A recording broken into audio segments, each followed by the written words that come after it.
Hello and welcome to Do It Yourself channel. Today I will show you where to find the option and how to change transparency of color inversion floating shortcut button in Realme 14x phone.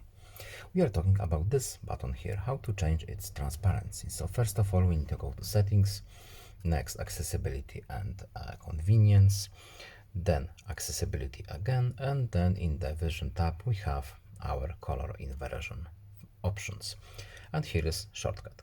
So we can enable or disable it using the switch, but if we want to customize some options we need to open shortcuts, then tap more options, and here we have options for our floating button.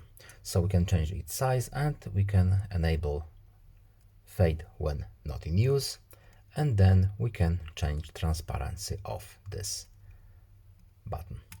And that's all. Goodbye.